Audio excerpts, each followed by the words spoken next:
नमस्ते सदा वत्सले मातृभूमि। हम लोग चर्चा करने जा रहे हैं ऑनरेबल सुप्रीम कोर्ट में एक मामला, एक पीआईएल डाली गई, रेट पिटीशन सिविल, और सौरभ दास नाम के एक एडवोकेट ने डाली। और उस पिटीशन में ये डिमांड की गई कि चार्जशीट जो है वो पब्लिक कर दी जाए, आरटीआई के दायरे में आए। आरटीआई के दायरे में चार्जशीट, किसी की भी चार्जशीट आरटीआई के दायरे में आना चाहिए। मानना ये है कि ये एक एक्टिविस्ट हैं, और हैं तो लॉयर, लेकिन एक एक्टिविस्ट हैं, और ख़ास तौर से आजकल एक नई श्रेणी देश में तैयार हुई है। उस श्रेणी को आरटीआई एक्टिविस्ट कहा जाता है। इनका कहना है कि चार्जशीट पब्लिक डॉक्यूमेंट होना चाहिए। कोर्ट ने भी इस पर पिटीशन को स्वीकार किया और उस पर सुनवाई की। सुनवाई के दौरान जो पिटिशनर की तरफ से इस पीआईएल में एडवोकेट खड़े हुए वो प्रशांत भूषण साहब थे। अब इसको पूरा समझने की कोशिश करते हैं। मुझे लगता है कोर्ट का डिसीजन सही है, रीजनिंग में मुझे कुछ गड़बड़ लगता है। ये मेरा अपना विचार है, लेकिन सुप्रीम कोर्ट ने चूंकि तय किया है, 2 जजेस की बेंच ने, और इससे पहले चार्जशीट को लेकर पूरे देश में बहुत सारे मतलब तमाम हाई कोर्टों के जजमेंट्स हैं, जिसमें किसी ने तो कहा है कि चार्जशीट पब्लिक डॉक्यूमेंट है, किसी ने कहा चार्जशीट पब्लिक डॉक्यूमेंट नहीं है। अब एक बात यहाँ पर यह भी समझनी चाहिए कि राइट टू इंफॉर्मेशन एक्ट में कौन सी ऐसी चीज़ें हैं जो हमको मिल सकती हैं। तो राइट टू इंफॉर्मेशन एक्ट का एक सिंपल फार्मूला है। सिंपल फार्मूला ये है कि एविडेंस एक्ट के सेक्शन 74, फिर से मैं कहता हूँ, एविडेंस एक्ट के सेक्शन 74 में जो डॉक्यूमेंट पब्लिक डॉक्यूमेंट है उस पर सब पर आरटीआई हो सकती है। उसका सबका मतलब इन जनरल, जब तक रिस्ट्रिक्शन ना लगाया गया हो, कोई विशेष कानून के द्वारा उसको रोका ना गया हो, तो सिंपल फार्मूला ये है कि जो पब्लिक डॉक्यूमेंट सेक्शन 74 की डेफिनेशन में आता है वो जो है वो आरटीआई में कवर होता है। अब सेक्शन 74 के पब्लिक डॉक्यूमेंट कौन सा है, मतलब किस डॉक्यूमेंट को पब्लिक डॉक्यूमेंट कहेंगे, तो उसमें सेक्शन 74 ने डेफिनेशन अपनी करी। और सेक्शन 74 ने जब डेफिनेशन की तो उसमें उसने कहा कि वो सारे डॉक्यूमेंट जो सॉवरेन अथॉरिटी के हैं, यानी कि संप्रभु के हैं, वो सारे डॉक्यूमेंट जो ऑफिशियल बॉडी या ट्रिब्यूनल के हैं, वो सारे डॉक्यूमेंट या रिकॉर्ड्स जो public officer, legislative, judicial, executive और भारत के किसी भी कोने में या कॉमनवेल्थ या फॉरेन कंट्री के हैं जो भारत सरकार के पास हैं, वो सब पब्लिक डॉक्यूमेंट है। इसके अतिरिक्त ये कहा कि कोई प्राइवेट डॉक्यूमेंट जिसका रिकॉर्ड पब्लिक रिकॉर्ड हो, मतलब एनी स्टेट ने उसको प्रिजर्व करके रखा हो, भले ही वो प्राइवेट रिकॉर्ड है, वो पब्लिक रिकॉर्ड माना जाएगा, वो पब्लिक डॉक्यूमेंट माना जाएगा। मतलब पब्लिक रिकॉर्ड है, पब्लिक रिकॉर्ड से मतलब जो उसने पब्लिश करके रखा है। ये परिभाषा है। दूसरी परिभाषा सेक्शन 75 की है, वो ये कहती है कि कोई भी डॉक्यूमेंट जो पब्लिक नहीं है वो प्राइवेट है। यानी कि सेक्शन 70 प्राइवेट डॉक्यूमेंट की कोई परिभाषा विशेष नहीं है, केवल जो पब्लिक नहीं है वो प्राइवेट। इसका मतलब ये हो गया कि अपने को ये जानना होगा कि कौन सा डॉक्यूमेंट पब्लिक डॉक्यूमेंट है। कोर्ट के सामने ये बात गई क्योंकि पीछे एक जजमेंट में ऑनरेबल सुप्रीम कोर्ट ने ही एडवोकेट एसोसिएशन का मामला था, उसमें ऑनरेबल सुप्रीम कोर्ट ने कहा था कि चार्जशीट तुरंत अपलोड करनी चाहिए, और चार्जशीट पब्लिक डॉक्यूमेंट मान लिया था, वो सॉरी एफआईआर पब्लिक डॉक्यूमेंट मान लिया था, और ये कहा था कि एफआईआर पब्लिक डॉक्यूमेंट है, एफआईआर को अपलोड करना पड़ेगा। जैसे एफआईआर आती है पुलिस के पास, उस एफआईआर को अपलोड कर दे वो अपनी साइट पर। अब इसी बात को रिलायंस करते हुए, इसी बात को ध्यान में रखते हुए जो पिटिशनर हैं वो ये कह रहे हैं कि साहब जब एफआईआर पब्लिक डॉक्यूमेंट है तो फिर चार्जशीट क्यों नहीं है, तो चार्जशीट भी पब्लिक डॉक्यूमेंट होना चाहिए। अब सवाल तो कठिन है। हालांकि मैंने जैसे कहा कि पहले भी तमाम तरह के हाई कोर्ट चार्जशीट को पब्लिक डॉक्यूमेंट मान चुके हैं, बहुत सारे हाई कोर्टों ने उसको पब्लिक डॉक्यूमेंट नहीं माना। तो सुप्रीम कोर्ट ने वो बिल्कुल साफ क्लियर कर दिया इस मामले में कि भाई चार्जशीट जो है वो पब्लिक डॉक्यूमेंट तो नहीं है। ये जजमेंट आ गया, चार्जशीट, सौरभ दास का जजमेंट आ गया कि चार्जशीट पब्लिक डॉक्यूमेंट नहीं है। पब्लिक डॉक्यूमेंट क्यों नहीं है, ये बात जो उन्होंने कही उस पर मुझे डाउट है, मैं उसको क्लियर करता हूं। हालांकि थोड़ा सा ये टेक्निकल विषय है, लॉयर्स के लिए जो हम क्लास लेते हैं, क्लास में इसको डिटेल से पढ़ाते हैं। मुझे लगा कि राइट टू इन्फॉर्मेशन एक्ट का ये मामला है, इसलिए बहुत सारे लोग, चूँकि राइट टू इन्फॉर्मेशन एक्ट पर जब जिस समय आया था उस समय मैंने एक सीरीज़ बनाई थी 10-15 एपिसोड की, आज से 15 साल पहले। वो ऑनलाइन पड़ी हुई भी है, उसके बाद बहुत कुछ डेवलपमेंट हो चुके हैं। लेकिन अभी बहुत लोग ये कहते हैं, मेरे को तमाम तरह के मैसेज करते हैं, मैसेज मतलब मेल करते हैं और तमाम तरह से कमेंट करते हैं कि साहब ये हमारी बात है, ये जो है वो आरटीआई दे नहीं रहा, वो मना कर दिया, ऐसा कर दिया, वैसा कर दिया, ये सब तमाम तरह की बातें होती हैं। मैं चूँकि बहुत व्यस्त रहता हूँ, इसलिए इस तरह के कोई जवाब नहीं दे सकता। आरटीआई के मामले में आप लोग एडवोकेट से मिलिए, लेकिन एक बेसिक फार्मूला, जैसे मैंने आरटीआई के मामले में यहाँ पर कहा है, वो बेसिक फार्मूला यहाँ पर बताता हूँ जो सुप्रीम कोर्ट ने कहा।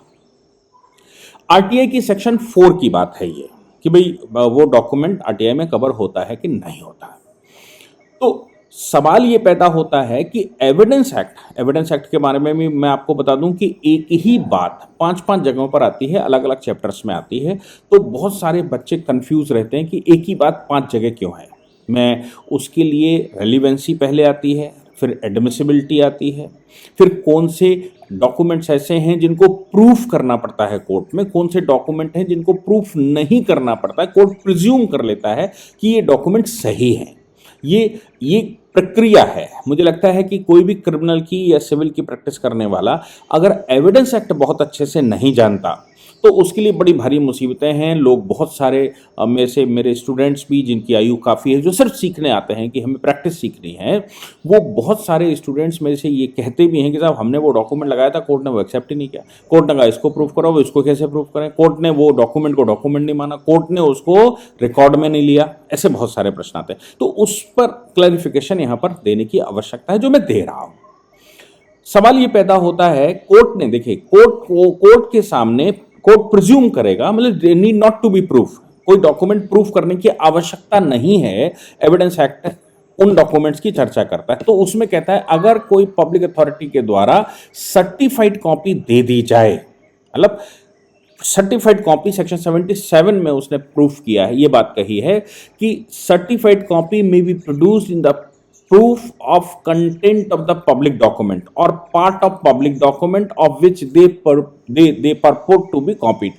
तो कौन सा डॉक्यूमेंट दिया जा सकता है कोर्ट में, जो जिसकी सर्टिफाइड कॉपी आपको मिल गई है, वो प्रूफ किया, वो कोर्ट में दिया जा सकता है। ये उसने कोर्ट में प्रूफ किया जा सकता है और कोर्ट उसको मानेगा। सर्टिफाइड कॉपी किसकी देगा? तो यहां पर जो आज जजमेंट कोर्ट ने किया, उसमें उन्होंने कहा कि because the documents to which we can provide the certified copy is a public document। जिनकी सर्टिफाइड कॉपी दी जा सकती है उनको पब्लिक डॉक्यूमेंट माना जाएगा। चार्जशीट की सर्टिफाइड कॉपी नहीं दी जा सकती, इसलिए नहीं माना जाएगा। अब इस पर प्रशांत भूषण साहब का नया आर्गूमेंट था। उन्होंने कहा सेक्शन 207 सीआरपीसी में ये पुलिस की जिम्मेवारी बनती है, ये कोर्ट की जिम्मेवारी बनती है, ये कंप्लायंस है कि केस की शुरुआत करने से पहले उसकी एक सर्टिफाइड कॉपी क्लाइंट को, ये जो अभियुक्त है, उसको देनी पड़ेगी। चूंकि सेक्शन 207 में ऐसा कहा गया है, इसलिए वो देनी ही पड़ेगी। तो बात यहां पर आती है कि जो चार्जशीट 173 में लगाई जाती है, वो 173 की चार्जशीट देने के लिए चूंकि कोर्ट बाध्य है, कंप्लायंस के बगैर मुकदमा सुन ही नहीं सकता 207 की सीआरपीसी में, इसलिए साहब ये पब्लिक डॉक्यूमेंट बनता है। चूंकि उसको देना ही देना है, तो इसको पब्लिक डॉक्यूमेंट माना जाए। अब यहां पर जो कोर्ट के सामने, जो उन्होंने अपनी बात कह दी कोर्ट के सामने, अब कोर्ट के सामने जो रीजनिंग आती है वो ये आती है कि सेक्शन 76 में, ये एविडेंस एक्ट में ये कहा गया है कि सर्टिफाइड कॉपी पब्लिक डॉक्यूमेंट की देगा अधिकारी, और जो आज सुप्रीम कोर्ट ने कहा वो ये कहा कि सर्टिफाइड कॉपी देगा, जो जिसकी सर्टिफाइड कॉपी दी जा सकती है। तो सवाल यहां पर ये नहीं कि सर्टिफाइड कॉपी देना या सर्टिफाइड कॉपी जिसकी दी जा सकती है। सवाल यहां पर जो उल्टा है, मुझे लगता है रीजनिंग में कुछ प्रॉब्लम है। सवाल यहां पर यह था कि जो पब्लिक डॉक्यूमेंट है उसकी ही सर्टिफाइड कॉपी दी जा सकती है। यहां पर कोर्ट कह रहा है कि जो सर्टिफाइड कॉपी दी जा सकती है उसी को पब्लिक डॉक्यूमेंट माना जा सकता है। तो सवाल यह पैदा होता है कि सर्टिफाइड कॉपी दी किसकी जा सकती है? आखिर हम पब्लिक डॉक्यूमेंट मान क्यों रहे हैं? तो हम पब्लिक डॉक्यूमेंट इसलिए मान रहे हैं कि सर्टिफाइड कॉपी हमको लेनी है। पब्लिक डॉक्यूमेंट की डेफिनेशन जो भी मैंने बताया सेक्शन 74 की, उस डेफिनेशन में जो डॉक्यूमेंट आएगा जो भी, वो उसकी सर्टिफाइड अधिकारी को देनी पड़ेगी। सेक्शन 76 उसका कंप्लायंस है। और सेक्शन 77 में एविडेंस में उसने ये कह दिया है कि अगर सर्टिफाइड कॉपी कोर्ट में लगाई जाती है तो उसको प्रूफ मान लिया जाएगा, सर्टिफाइड कॉपी, क्योंकि अथॉरिटी ने उसको सर्टिफाई किया है। और वो ये प्रिज्यूम किया जाता है कि जो डॉक्यूमेंट पब्लिक अथॉरिटी के पास हैं, सरकारी अथॉरिटी के पास हैं, सॉवरेन अथॉरिटी के पास हैं, वो डॉक्यूमेंट करेक्ट हैं, वो डॉक्यूमेंट सही हैं, उसकी सर्टिफाइड कॉपी वहां से निकाली गई तो फिर वो सही मानी जाती है। अब जो सरकार के पास, पब्लिक अथॉरिटी के पास जो डॉक्यूमेंट है, उनमें से कौन से डॉक्यूमेंट दिए जा सकते हैं, ये प्रश्न है सर्टिफाइड में। तो फिर उसके लिए अपने को जाना पड़ता है कि जो भी डॉक्यूमेंट पब्लिक डॉक्यूमेंट कहे जाएंगे सेक्शन 74 एविडेंस एक्ट के, उनकी ही सर्टिफाइड दी जा सकती है। जबकि कोर्ट ने जो कहा वो ये कहा कि जिनकी सर्टिफाइड दी जा सकती उनको पब्लिक डॉक्यूमेंट कहेंगे।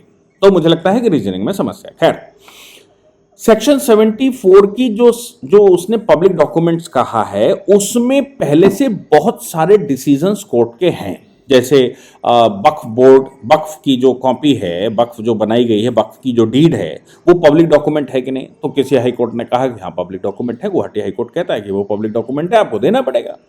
सवाल यहां पर चार्जशीट का भी एक आता था कि भाई चार्जशीट LIC की पॉलिसी, तो उन्होंने कहा भाई ये जो है वो नहीं है। सर्टिफिकेट कोई भी, तो उन्होंने कहा सर्टिफिकेट अपने आप कोई भी पब्लिक डॉक्यूमेंट नहीं बन जाता। ऐसे तमाम तरह के डॉक्यूमेंट्स की बात कही गई है। और साथ में यह भी कहा कि हर एक सर्टिफाइड कॉपी किसी डॉक्यूमेंट की अपने आप पब्लिक डॉक्यूमेंट नहीं बन जाता। पंचनामा है, जैसे कोई व्यक्ति मरा, उसका पंचनामा बना, उसका सर्टिफिकेट इश्यू किया गया कि भाई इसकी डेथ हो गई, तो वो जो सर्टिफिकेट है वो पब्लिक डॉक्यूमेंट है कि नहीं है? तो उस पर कोर्ट ने पहले कह दिया कि नहीं भाई ये तो पब्लिक डॉक्यूमेंट नहीं है, भले ही सर्टिफाइड कॉपी क्यों ना हो, भले ही सर्टिफिकेट क्यों ना हो।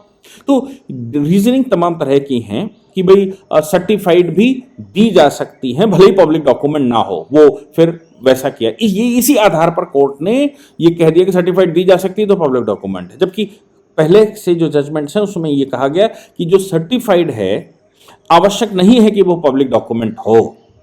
और ये भी है कि हर एक पब्लिक डॉक्यूमेंट जो बनेगा उसकी सर्टिफाइड दी जा सकती है, उसकी सर्टिफाइड दी जानी चाहिए, जब तक कि उस पर कोई विशेष लेजिस्लेशन, विशेष कानून ना हो और उसको रोक ना रहा हो। ये बात क्लियर हो गई होगी।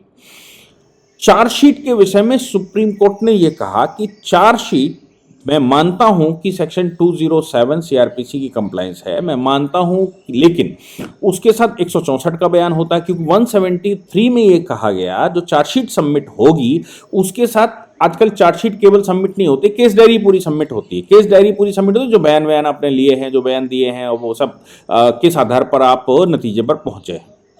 तो जब केस डायरी में ये बात आप जमा करेंगे तो उसमें 164 का बयान भी जाएगा। 164 के बयान का मतलब ये है कि वो मैजिस्ट्रेट के सामने दिया जाता है, इन्वेस्टिगेशन के दौरान मैजिस्ट्रेट के सामने दिया जाता है, और मैजिस्ट्रेट उसको बंद एनवलप में रखकर उस जो ट्रायल कोर्ट है, ट्रायल कोर्ट को भेज देगा।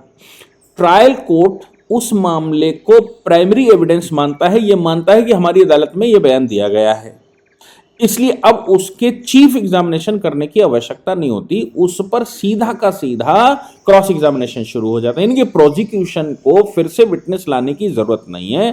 प्रोसिक्यूशन वो जो 164 का बयान पहले इन्वेस्टिगेशन के दौरान मजिस्ट्रेट को दे दिया गया था, वही बयान सीधा का सीधा सबमिट कर देगा, चीफ एग्जामिनेशन मान लिया जाएगा। क्रॉस के लिए अगर दूसरी पार्टी बुलाती है तो पार्टी को क्रॉस के लिए बुलाया जा सकता है, ये बात आती है। तो 164 का बयान चूंकि बंद एनवेलप में होता है। दूसरा उनका 161 का जो स्टेटमेंट होता है, 161 का स्टेटमेंट किसी भी व्यक्ति से जब IO इन्वेस्टिगेटिंग ऑफिसर पूछता है तो वो उसका एक पर्चा काटता है। इस प्रकार जो रिपोर्ट बनाता है IO, तो IO की रिपोर्ट में बहुत सारी चीजें, बहुत सारे एविडेंसेस, सेक्शन 91 के एविडेंसेस, फॉरेंसिक रिपोर्ट्स के एविडेंसेस, और जो स्टेटमेंट जिनके लिए गए हैं, जिसके आधार पर पुलिस किसी फाइनल कंक्लूजन पे पहुंची है, वो अभियुक्त का स्टेटमेंट या फिर एक्यूज्ड वो विक्टिम का स्टेटमेंट, विटनेस के स्टेटमेंट, ये बहुत सारे स्टेटमेंट उसमें शामिल होते हैं। तो कोर्ट ने कहा कि भाई ये पब्लिक डॉक्यूमेंट नहीं है, इसलिए चार्जशीट ना तो पब्लिश की जा सकती है, ना ही आरटीआई में सेक्शन 4 में मांगी जा सकती है, और ना ही उसका पब्लिकेशन वेबसाइट पर किया जा सकता है। भले ही वो 154 की जो एफआईआर हुई, 154 की एफआईआर की कॉपी कोर्ट के कुछ पुराने वाले जजमेंट से अपलोड की जा सके, दोनों में फर्क है। एफआईआर का मतलब होता है कि क्राइम हुआ कि नहीं हुआ, अब पुलिस उस पर इन्वेस्टिगेशन करना शुरू करेगी। अगर किसी ने कंप्लेंट की है उसको एफआईआर में कन्वर्ट कर लिया, तो जो इन्वेस्टिगेशन करेगी, इन्वेस्टिगेशन, मेरी अपनी रीजनिंग है कि कोर्ट को यह कहना साथ में चाहिए था इस जजमेंट में कि चूंकि इसमें सिक्योरिटी थ्रेट हो जाता है जो विटनेसेस हैं, चूंकि इसमें टेम्परिंग के चांसेस बन जाते हैं क्योंकि फॉरेंसिक रिपोर्ट इसमें लगी होती है, चूंकि इसमें डॉक्यूमेंट पर खतरा पैदा हो जाता है, चूंकि सेक्शन 91 के डॉक्यूमेंट्स इसमें लगे होते हैं, सीक्रेट डॉक्यूमेंट्स लगे होते हैं जो पुलिस इकट्ठे करके लाती है, तमाम तरह की हैंड राइटिंग एक्सपर्टों के डॉक्यूमेंट लगे होते हैं, और सबसे इंपॉर्टेंट बात कि विटनेस सार्वजनिक हो जाता है, तो विटनेस की सिक्योरिटी पर प्रश्न खड़ा हो जाएगा, विटनेस इनसिक्योर हो जाएगा। चौथी बात जो मुझे समझ में आती है वो ये है कि चार्जशीट के आधार पर पुलिस का मन बना है, ये पब्लिक डॉक्यूमेंट इसलिए नहीं हो सकता क्योंकि वो फाइनल नहीं है। फाइनल से मतलब अभी उस पर कोई जजमेंट नहीं हुआ, वो जो चार्जशीट सबमिट की गई है केस डायरी के साथ, उस पर अभी काम होना बाकी है। वो उसका चार्ज फ्रेम होंगे, पहले कॉग्निजेंस लेगा, कॉग्निजेंस के बाद चार्ज फ्रेम करेगा, चार्ज प्रूफ करेगा, फिर चार्ज प्रूफ करने के बाद उसका क्रॉस एग्जामिनेशन होगा, क्रॉस एग्जामिनेशन के बाद उस पर बहस होगी, उस बहस के बाद कोर्ट जो पुलिस ने लगाया है उसको स्वीकार करेगा कि ये सही कह रहे हैं, और उसके आधार पर किसी कंक्लूजन पर कोर्ट पहुंचेगा, तब जजमेंट करेगा। तो जो डॉक्यूमेंट या जो चार्जशीट पुलिस ने बनाई है वो पुलिस की अपनी राय है, वो कोई फाइनल राय नहीं है, वो जजमेंट नहीं है, वो किसी फाइनल कंक्लूजन पर निकालने के लिए सफिशिएंट नहीं है। तो जो आधी चीज है, जो केवल ओपिनियन पुलिस की है, पुलिस की ओपिनियन किस आधार पर पब्लिक डॉक्यूमेंट बन जाती, क्योंकि अभी ओपिनियन डॉक्यूमेंट बनी ही नहीं है, उसने फाइनल कैरेक्टर लिया ही नहीं है, वो अभी भी लिस्पेंडेंस है, वो अभी भी इमेच्योर है। जो इमेच्योर चीज पुलिस की है वो कैसे पब्लिक डॉक्यूमेंट बन जाएगा? जो रीजनिंग कोर्ट ने दी वो कहा कि सर्टिफाइड नहीं दी जा सकती इसलिए पब्लिक डॉक्यूमेंट है। मेरा मानना है कि पब्लिक डॉक्यूमेंट नहीं है इसलिए सर्टिफाइड नहीं दी जा सकती, और पब्लिक डॉक्यूमेंट इसलिए नहीं है क्योंकि वो अभी अधर में लटकी हुई है, उसमें सिक्योरिटी थ्रेट है, और वो अभी ओपिनियन है पुलिस की ओपिनियन मात्र किसी भी आधार पर फाइनल डॉक्यूमेंट नहीं माना जा सकता, इसलिए उसकी सर्टिफाइड कॉपी नहीं दी जा सकती। वो कोर्ट को प्रोवाइड करता है। कोर्ट भी बहुत बार जो चार्जशीट लगती है, चार्जशीट को डिसमिस कर देता है और कहता है कि चार्जशीट कंप्लीट नहीं है, आपकी रीजनिंग है वो ठीक नहीं है, अभी इस पर दोबारा करके लाइए। मुझे लगता है कि ये पूरा मामला सुप्रीम कोर्ट ने डिसीजन सही है, रीजनिंग में मुझे अभी डाउट है, या रीजनिंग और अच्छी इंप्रूव हो सकती थी, लेकिन ये बात क्लियर हो गई बिल्कुल 2 जजों की बेंच के द्वारा कि चार्जशीट को आरटीआई में नहीं मांगा जा सकता, चार्जशीट को पुलिस वेबसाइट पर पब्लिश नहीं किया जा सकता, चार्जशीट पब्लिक डॉक्यूमेंट नहीं है, वो एक प्राइवेट डॉक्यूमेंट है जो पुलिस अपनी ओपिनियन उस आधार पर बनाती है। जय हिंद, जय भारत, वंदे मातरम।